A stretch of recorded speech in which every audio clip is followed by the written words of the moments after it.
Bonjour à tous et bienvenue sur le site de Total Entraînement. Charles-Mathieu Lachaume est avec vous aujourd'hui, kinésiologue. Aujourd'hui, on parle avec Nicolas Roy de chez Fonction Optimum. Bon matin, Nicolas, ça va bien? Ça va très bien toi-même? Good. Sujet du jour aujourd'hui, ça va très très bien. Sujet du jour, on parle aujourd'hui des systèmes d'énergie. On est dans la pleine période charnière pour un athlète au niveau de la période estivale, surtout pour nos joueurs de hockey. On parle aujourd'hui des systèmes d'énergie au niveau pour les sports plus de puissance. Tout d'abord, je vais te poser une question. Il y a différentes conceptions au niveau de l'entraînement. La première, c'est de dire au début d'une périodisation estivale, on commence avec des sprints sur des courtes distances, des 5 mètres, 7 mètres, 10 mètres, et après ça, on progresse vers une endurance, on pourrait dire plus glycolytique pour ceux qui se connaissent en termes physiologiques. Et il y a l'autre école de pensée, on pourrait dire qu'on commence avec le système aérobie, on pourrait dire la périodisation plus linéaire, et ensuite ça, on progresse vers les sprints. Quel est ton avis là-dessus? Écoute, Jean-Baptiste, c'est une super de bonne question. Euh, Moi, je suis un mélange des deux. Je vais être honnête, je vais t'expliquer comment je fonctionne avec les athlètes. Premièrement, je m'assure que la posture est vraiment bonne. OK? C'est la première chose parce qu'avant même de faire sprinter les athlètes ou quoi que ce soit, si au niveau postural, on n'est pas là, ben ça fonctionnera pas. Puis souvent, quand les athlètes, on va parler de hockey parce qu'en ce moment, c'est beaucoup ça que j'ai. Fait que si vous êtes à l'aise avec ça, je parlerai plus de hockey. Mais patiner, mettons, un joueur junior qui a fait une soixantaine de games pendant sa saison, ben souvent au niveau postural, il y a des adaptations spécifiques à son sport qui font en sorte que il n'est pas nécessairement prêt à faire des sprints là, ça sera pas super. Mais une fois qu'on est prêt, on a peut-être fait disons que sur une période de 10 semaines de préparation physique, je pense que c'est à peu près ce que la majorité des juniors ont. Ben, si je prends 3 semaines pour faire l'équilibre structurel, ben, il se pourrait que je commence mes sprints à la semaine numéro 4. Mais avant ça, j'ai semaine 1 à 3, je vais avoir fait du travail de PAM, c'est-à-dire peut-être des 10-10, des 15-15 pour avoir quand même une certaine condition physique. Par la suite, je vais commencer les sprints puis je vais avoir fait du travail de posture en même temps. Par la suite, je vais faire du travail de sprint, mais jamais plus que 10 mètres. En fait, moi, les sprints à intensité maximale, je ne dépasse jamais 10 mètres avec les joueurs de hockey sur glace, dû à des contraintes. Un, je veux travailler la mécanique d'accélération, puis deux, au niveau des risques, que ce soit au niveau des ischio-jambiers ou des psoas, que ce soit avec la technique de course ou juste avec les tensions accumulées. Euh, ben dans le fond, je vais pas plus loin que ça pour pas prendre de risques inutiles, le ratio risque-bénéfice. Donc, je vais vraiment faire une séquence où est-ce que si on pense à un profil intensité-durée, où est-ce que l'intensité est sur l'axe des Y et la durée sur l'axe des X, ben j'ai des athlètes qui sont très comme ça, donc très intenses mais ne durent pas longtemps. On a des athlètes qui sont plus comme ça, moins intenses, pour moins vite, mais sont capables de durer longtemps, qui est plus un style marathonien, ça c'est extrême sprinter. Euh, ben, en fait, moi, ce que je veux faire, c'est que je veux améliorer la VO2 max, mais je veux aussi améliorer l'intensité. Une fois que j'ai ça, ben, je le vois comme ça. Si j'améliore la VO2 max de mon athlète, sa consommation maximale d'oxygène, ben, j'augmente son compte en banque. Tout simplement. Si on le voit en analogie, là, compte en banque d'énergie. Si j'améliore sa vitesse max, ben, j'améliore sa capacité à dépenser. Si on utilise toujours la même analogie par rapport à l'argent pour les filières énergétiques. Donc, simultanément, si j'améliore simultanément, je commence par la VO2 max, comme j'ai dit, mais par la suite, je vais je vais les travailler simultanément, c'est-à-dire, je vais faire le travail des phosphagènes vraiment courte durée, très, très, très explosif, sous forme de sprint ou à travers le travail musculaire. Et je vais toujours faire un petit peu de travail, toujours, je veux dire, pas tous les jours de la semaine, mais je veux dire, dans mes mésocycles, je vais faire du travail de VO2 max. Quand je vais faire du travail de VO2 max, je vais beaucoup, beaucoup, beaucoup utiliser du travail un pour être certain d'éviter le travail lactique. Puis je vais expliquer pourquoi un petit peu plus tard. Donc, je vais faire souvent des 10-10, des 15-15. Puis 30-30, c'est pas mal le maximum que je vais aller avec les joueurs d'hockey que je vais entraîner. Donc, Parlons-en un peu du système VO2 Max. C'est important à comprendre pour les gens à la maison aussi, pour les jeunes qui écoutent peut-être la capsule. C'est pas 30 secondes à haute intensité. À quelle intensité on pourrait dire, Nick, sur une échelle de 1 à 10? Est-ce qu'on irait vers un 5 à 6, un 7? Ou là, c'est sûr que tu faudrait peut-être garder ton intensité peut-être plus élevée, mais moins de répétitions. Explique-nous un petit peu comment tu travailles là-dessus. dans mon cas, je fais des intensités, on va y aller des cotes de 1 à 10, je vais sur une cote 7 ou une cote 8 sur 10. Euh, donc le volume reste restreint. Je vais faire des séries de entre 3 et 4 minutes 50, 5 minutes gros max. Ou est-ce que ça va être des 10-10 ou des 15-15? Quand je fais du 10-10, évidemment que ça ne durera pas plus que 3 minutes 10. Je vais faire 10 fois 10-10, admettons. Je n'irai pas plus que ça. Quand on fait des 30-30, évidemment que si on fait 6 fois 30-30, ben, ça va prendre un petit peu plus de temps. Mais on dépasse jamais plus que 5 minutes quand on fait ces entraînements-là. Mais vu qu'on est à 8 sur 10, c'est quand même assez difficile quand même là en termes de degré de perception de l'effort. Euh, donc c'est ça, tu sais, on améliore la VO2 max, puis la vitesse, puis éventuellement, si on veut, parce que le hockey sur glace n'est pas un sport lactique, c'est-à-dire qu'on va pas dans l'acide lactique. Mais par contre, on parle souvent de capacité à répéter des sprints, tout ça.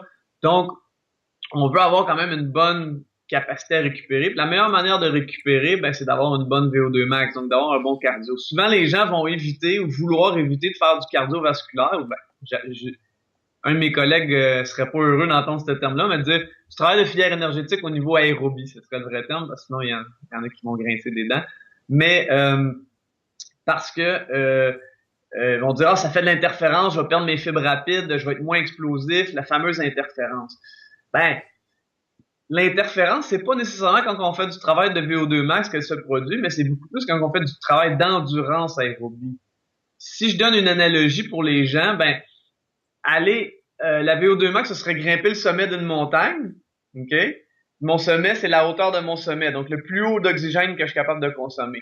Mon endurance, c'est est-ce qu'une fois que j'atteins ça, je suis plus capable, je redescends tout de suite, ou je suis capable de rester longtemps à marcher dans la montagne à cette intensité-là?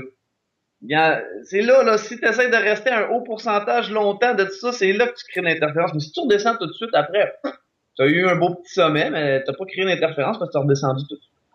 D'accord, Je sais pas si c'est bien imagé, mais c'est comme ça. Merci pour l'image, Nick. Une image vaut mille mots, qu'on dit. Exactement. Alors oui, la posturologie en premier dans une planification normale. C'est sûr que c'est peut-être pas tout le monde qui a accès à un kinésiologue, un préparateur physique. Même pour ces gens-là, on dit que l'entraînement des filières anaérobie entraîne l'aérobie parce qu'en récupération, il y a plein de processus métaboliques, physiologiques qui se mettent en place pour venir, même en récupération, venir combler, même là on parle du hockey ici, la récupération active ou même plus passive sur le banc. Je veux savoir, est-ce que si j'ai moins de temps un petit peu pour m'entraîner cet été, est-ce que je suis mieux d'y aller avec les intervalles? On enlève un petit peu le volet idéal là, de la posturologie, le bon positionnement au niveau articulaire. Est-ce que je suis mieux d'y aller anaérobie directement, tranquillement, franchir les échelons, ou je suis mieux quand même de mettre une vitrine quand même aérobie, et après ça progresser vers l'anaérobie? Qu'est-ce que tu as dit si je suis limité en temps? Si t'es limité en temps, ça dépend d'où tu pars comme condition physique. Tu sais, j'ai des athlètes qui arrivent, sont ultra rapides, ils ont zéro capacité de travail, c'est-à-dire qu'ils n'ont pas de cardio pour x, y raison. Ils ont arrêté 2-3 semaines puis ils ont perdu leur cardio. Puis il y en a que c'est des machines de cardio, ben je dirais l'inverse. Celui qui a pas de cardio, tu commences par te faire une petite réserve, t'es déjà rapide, tu sais, ça va revenir vite. Puis la personne qui elle, c'est le contraire, elle a vraiment un bon cardio, mais que la vitesse, ben commence avec ce que tu as le plus de misère. Je dirais commence par tes points faibles. Ça va être plus facile. C'est sûr que si tu es dans un contexte où tu t'entraînes avec d'autres personnes, ben qu'est-ce que la majorité du groupe a besoin, puis celui qui est pas dans ce groupe-là, ben écoute. Pas dans mon groupe. Super. On parle maintenant au niveau des on pourrait dire des facilités d'entraînement. Qu'est-ce que c'est mieux de faire? Est-ce que c'est la course, le vélo? Moi, je suis un petit peu déjà la réponse, mais qu'est-ce qui est le mieux pour un athlète? Si on parle, mettons, du soccer, si on généralise un petit peu plus le soccer, si on parle du football, est-ce que c'est mieux d'y aller sur vélo, sur course à pied, en 2 comptes, des 15 mètres, des 20 mètres maximum? C'est quoi un petit peu que le guideline? Personnellement, écoute, c'est sûr que de courir, c'est toujours ce qui est le plus intéressant parce qu'on court déjà. Est-ce que la personne a des capacités? Si on a des capacités, est-ce qu'elle a des périostites, c'est-à-dire des douleurs au tibia, des choses comme ça, ben là, on peut vouloir réduire les impacts en utilisant que ce soit un vélo ou des trucs comme ça. Mais sinon, c'est sûr que le vélo avec la position assise, où est-ce que les muscles fléchisseurs des hanches, les psoas, qui sont en avant, sont déjà très raccourcis avec les joueurs de hockey. je suis pas un grand fan du vélo. Par contre, c'est dans la culture du hockey, donc je vais pas complètement le bouder. Des fois, je vais l'en faire un petit peu parce que ça se pourrait que certains joueurs à des camps soient évalués sur vélo. Donc, parce qu'un test est spécifique à son entraînement, je vais pas complètement enlever le vélo. Surtout si je suis conscient qu'un joueur en particulier est évalué sur ergomètre, c'est-à-dire sur vélo, dans ses tests physiques. Là, ça se pourrait que je le fasse. Mais au niveau postural, au niveau de la poussée aussi, c'est intéressant le vélo, mais on a déjà le dos cambré et les muscles raccourcis. Donc, au niveau postural, je l'apprécie un peu moins. Surtout pour un joueur d'âge. Ok, super. Là, on parlait du rapport pour commencer la saison estivale avec du rapport 1 pour 1, 30 secondes de repos.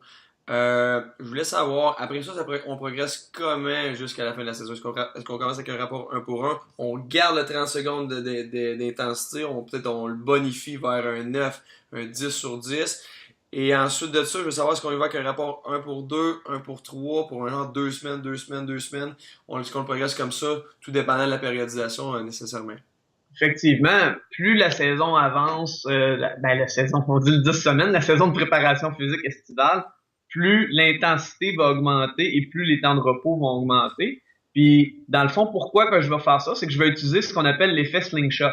L'effet slingshot, si on ramène encore je vais encore faire mes bras pour faire mon graphique intensité durée comme ça ici, ben, si j'ai amélioré, ça c'est ma courbe, ça c'est l'intensité en haut ici, puis en bas c'est mon endurance. Ben, si j'améliore ma vitesse en faisant des sprints sur 10 mètres, puis mon endurance, voyez-vous qu'il y a comme une courbe ici entre les deux? Ben ça, c'est mon système lactique, si on peut se permettre, ou est-ce que.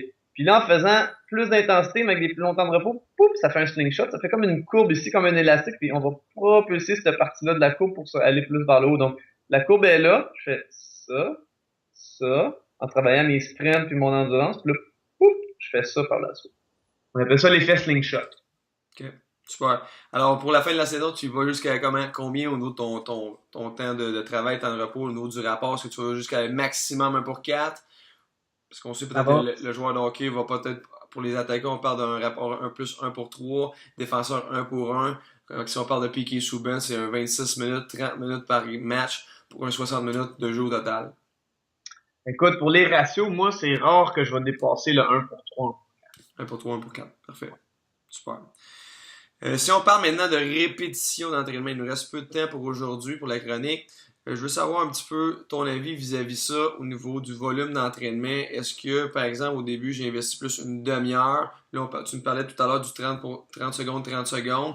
Je voulais savoir pour un 5 minutes au total pour les répétitions, peut-être environ un 5 répétitions à 30, 30, 30, 30. Est-ce que tu fais 3 séries de ces regroupements-là de répétitions? Comment tu travailles? Je vais habituellement faire 2 séries. Donc, je vais faire peut-être sur une séance de 1h30, je vais peut-être faire un 10 minutes de travail aérobie. Là, À la fin de la séance? à la fin de la séance. Ok. Alors toi, tu fais pas juste une séance complète sur le système VO2 max au niveau du... Je vais mettre plus l'accent sur la fréquence. Okay. Je vais en faire plusieurs fois par semaine, mais des 5 à 10 minutes maximum. Okay. Parce que le système aérobie est un système qui a quand même besoin de fréquence. C'est sûr que il y a besoin de volume aussi, mais si j'ai à choisir entre juste une séance qui a plein de volume ou plein de petites séances avec un petit peu de volume, je préfère faire plein de petites séances avec un peu de volume qui est à la fin puis qui une fois que tu as fait ta muscu puis que tu as fait tes trucs, à la fin, tu peux te permettre de faire ça. Ok, super. Souvent, c'est à la mode ces temps-ci depuis, je te dirais, peut-être 7, 8 ans, même peut-être plus avant ça, au niveau d'une étude du japonais, de Tabata Training. Est-ce que c'est utilisable pour les athlètes ou à qui cette technique-là s'adresse si on est dans une période d'entraînement c'est-à-dire le Tabata, du 20 secondes à haute intensité, 10 secondes de repos actif ou marche, et on recommence ça souvent fait à la course, ça peut être fait aussi sur vélo. Ouais, c'est très agressif. Ça peut être utilisé comme méthode de conditionnement. C'est pas quelque chose que j'utilise personnellement avec mes athlètes. Je pense que c'est parce qu'avec un athlète, il faut toujours faire attention au développement moteur, puis à bien bouger, puis avoir une efficacité de mouvement. Puis c'est très, très, très métabolique. C'est sûrement efficace pour avoir une belle composition corporelle, puis brûler des calories, activer un métabolisme. Je veux aussi avoir une certaine qualité de mouvement quand que je bouge, puis souvent, par expérience, d'avoir vu des gens faire ça, la qualité du mouvement est souvent très, très moins bonne. Ou bien non, tu sais, c'est fait sur vélo ou ergomètre, tantôt je disais que moi, je suis moins friand de ça au niveau postural. Donc, personnellement, j'ai moins tendance à l'utiliser. Est-ce que ça peut l'être? Probablement, mais j'ai pas utilisé cet outil-là dans mon coffre à outils. D'accord. Je voulais que tu me parles un petit peu de l'attribution. C'est mon avant-dernière question ou commentaire. Je veux que tu me parles un peu en termes de pourcentage dans une planification. Quel devrait être mon rapport au niveau du système, on pourrait dire de puissance, en termes général, au niveau du système ATP-PCR, phosphocréatine, système glycolytique et système aérobie. Qui serait selon toi l'expert là-dedans au niveau du rapport, du pourcentage, au niveau pour l'entraînement de chaque système? Je sais qu'on le fait peut-être différemment, mais je veux dire, généralement, ça devrait ressembler à peu près à quoi? Une idée très générale. OK. Euh, si je le... Tout Parce dépendant du sport aussi, là, c'est... que dépendant du sport, mettons au hockey sur glace, là, ça dépend des phases aussi. Parce que moi, je travaille beaucoup en planification, donc je vais pas faire la même chose tout au long des 10 semaines. Je veux dire, les 3 premières semaines, je ne touche pas au système. Je ne fais pas de travail d'explosivité du tout les 3 premières semaines avec les joueurs de hockey. Je sais qu'il y en a qui le font. Moi, je suis quand même un quelqu'un de puriste là-dessus. Je veux que la posture, tout ce que je peux faire, si je peux activer les moyens fessiers, si je peux aller chercher de la mobilité, tout ça avant, je veux m'assurer de le faire. Mais par la suite, admettons par rapport à la semaine 4, là, euh, les- à partir de la semaine 4, je vais commencer à faire plus du travail de vitesse, ben, de vitesse d'accélération, je devrais dire, le meilleur terme. Donc, des sprints sur 10 mètres, beaucoup. Nous, on a des cellules photoélectriques, on a un board, puis on fait courir les gars, puis il y a des rankings, là, il y a des classements au gym. Donc, les gars savent, bon, ben, combien que tu as fait sur 10 mètres? Tu fais une 70, c'est quoi ton temps, tu sais? Euh, une 80, peu importe c'est quoi la durée. Mais les pourcentages comme tels, ça va tellement varier des besoins. J'aurais tendance à dire, bon, c'est parce que si je mets le sprint de 10 mètres puis je mets de l'épaulé, est-ce qu'on le classifie dans la même catégorie? C'est de voir un petit peu aussi comment on classifie nos choses, mais c'est sûr qu'à partir de la semaine 4, il y a plus de travail d'explosivité parce que j'ai fait beaucoup de capacité de travail et de posture dans les 3 premières semaines. Mais oui, il va toujours avoir un aspect VO2 max ou plus haute intensité qui va quasiment dans le lactique vers la fin des semaines pour avoir l'effet slingshot, comme j'expliquais. Mais les Ouais. pourcentages, je vais être honnête avec toi, je suis pas quelqu'un qui est déjà envisagé de dire quel pourcentage, quel pourcentage. C'est plus Ouais. comme une répartition approximative. C'est quand même parfait. Tu réponds à ma question. En terminant, pour les personnes qui nous écoutent, as-tu des bonnes références, des bons livres à nous conseiller pour les entraînements du système aérobie, système anaérobie sans oxygène? Hum, Des livres, moi, je vais être honnête avec vous. Moi, la personne qui m'a le plus aidé là-dedans, c'est pas un livre, c'est une personne, c'est Daniel Mercier. Daniel Mercier, dans le fond, c'est quelqu'un qui est très, très, très, très solide dans les filières énergétiques. Mais lui, ça a été mon mentor au niveau de tout ce qui était vaincre l'inertie du système aérobie, qui est un sujet super intéressant. Donc, travail de VO2 max, travail l'effet slingshot, j'ai appris ça de Daniel Mercier. C'est toutes des choses. Donc, ça vient de mon mentor. Donc, je dirais que si vous pouvez, Daniel est en France, mais il vient souvent au Québec donner des formations. Si vous voulez entendre parler de filière énergétique, je vous conseille fortement d'aller voir Daniel Mercier. Super. Un gros merci à toi, Nick. Passe une très belle journée. Puis je suis sûr qu'on se redonne rendez-vous pour une autre petite capsule. Salut, Prends soin Nick. de Bonne toi. journée. Ciao. Bye.